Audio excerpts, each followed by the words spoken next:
Hello Mohan Rao గారు, మీరు హాస్పిటల్లో చేర్పించిన సీనా అన్న వ్యక్తి చనిపోయాడు. ఫార్మాలిటీస్ అన్ని పూర్తి చేసి డెడ్ బాడీని వాళ్ళ పేరెంట్స్కి అప్పచెప్పాం. మీకు ఇన్ఫార్మ్ చేద్దామని ఫోన్ చేశాను.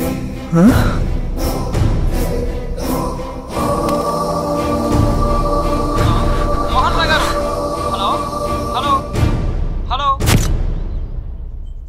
బ్రతకడం కష్టమని డాక్టర్లు ముందే చెప్పారు. అసలు ఎలా జరిగింది? యాక్సిడెంట్.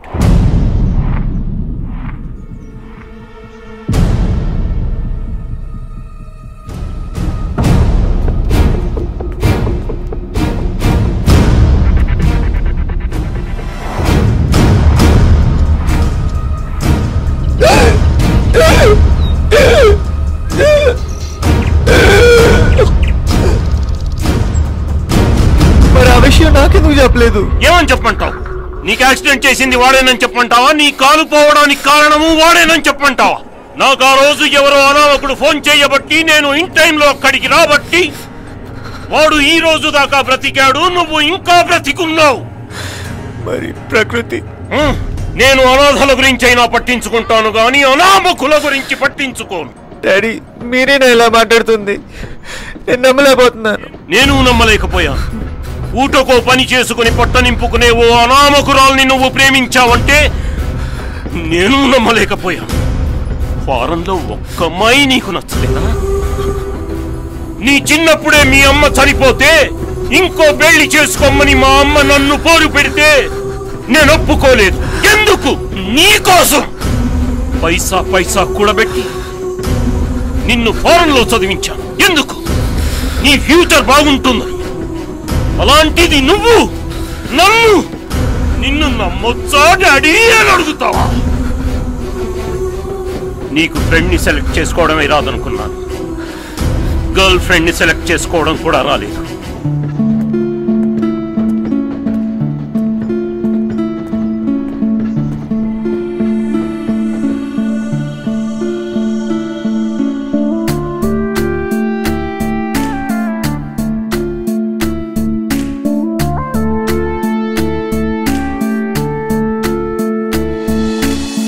విధి ఆడిన ఆటలలో నాలసినదాయి ప్రేమ, మది పాడిన పాటలలో నా ఎగసినదాయి ప్రేమ.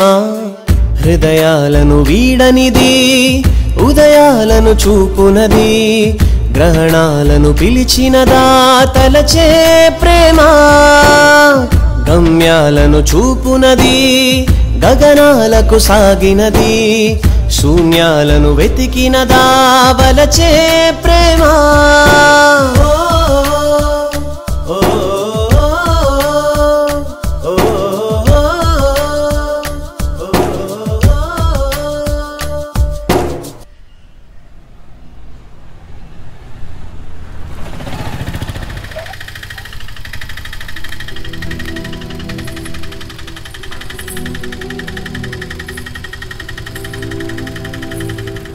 ఏటి బావ్, ఆస్పత్రి పోయొస్తున్నారా? ఆ రోజు మంచి సంబంధం చూస్తానంటే సోకులు పోయారు. నీ కూతురు ఎవరినో ప్రేమించి ఉన్న 2 కొళ్ళు దొబ్బెట్టుకుంది. అప్పుడు రాకుమారుడు కావాలన్నారు. ఇప్పుడు రావులూరు మెట్ల దగ్గర చెప్పలేరుకున్నవాడు కూడా దొరకడు. అందుకే ఈడొచ్చిన పిల్లకి పెళ్లి చేయాలి. మరి సగం లేచిపోతారు. మరి నా కూతురు గురించి ఒక్క మాట మాట్లాడితే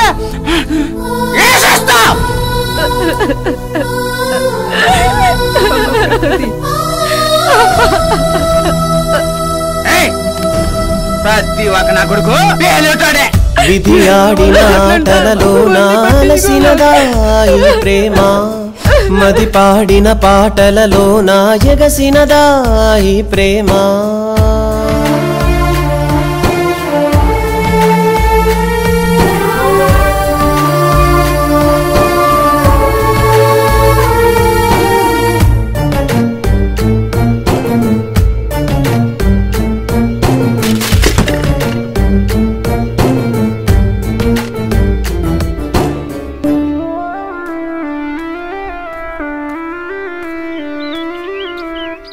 ఆకృతి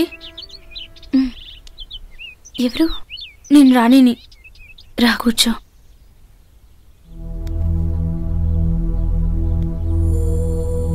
నాకు సెలవులు అయిపోయాయి, ఊరెళ్తున్నాను. నువ్వు కూడా వెళ్ళిపోతున్నావా?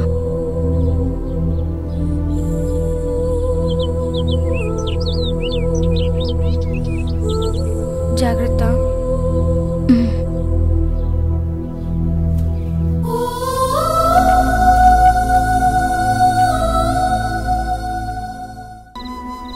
అమ్మ లేని లోటు లేకుండా పెంచారు, కానీ తన అమ్మే.